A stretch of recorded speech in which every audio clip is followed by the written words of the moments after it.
Akka mooltan kun oduu Afrikaa daqiiqa tokkooti. Maaliidhaan hin jalqabaa? Haleellaa jihaadistoonni biyya waraanaan laamshooftee Maalii keessatti geggeessaniin loltoonni mootummaa 20 ajjeefamuu aangaa'onni biyyattii mirkaneessaniiru. Suudaan kibbaa namni vaayirasii koronaatiin qabame yeroo duraatii argamu itti aanaa pireezidaantiin Suudaan kibbaa Riek Mashaar ibsa sanbata guddaa kaleessa kennaniin beeksisaniiru. Gara Liibiyaa dabarree hoogganaan riphee loltootaa Liibiyaatti bara 2011 mootummaa keessaa fottoqanii Mohaammed Gaadaafii aangoorraa buqqisan Mohaammed Jibriil Masrii Kaayiroo keessatti vaayirasii koronaatiin qabamanii lubbuun isaanii darbeera.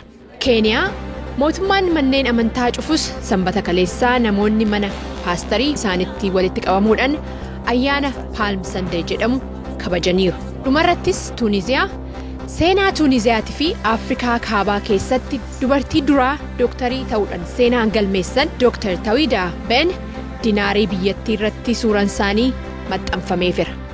Anarraa kanumaa ani Tigisti Gammeeti.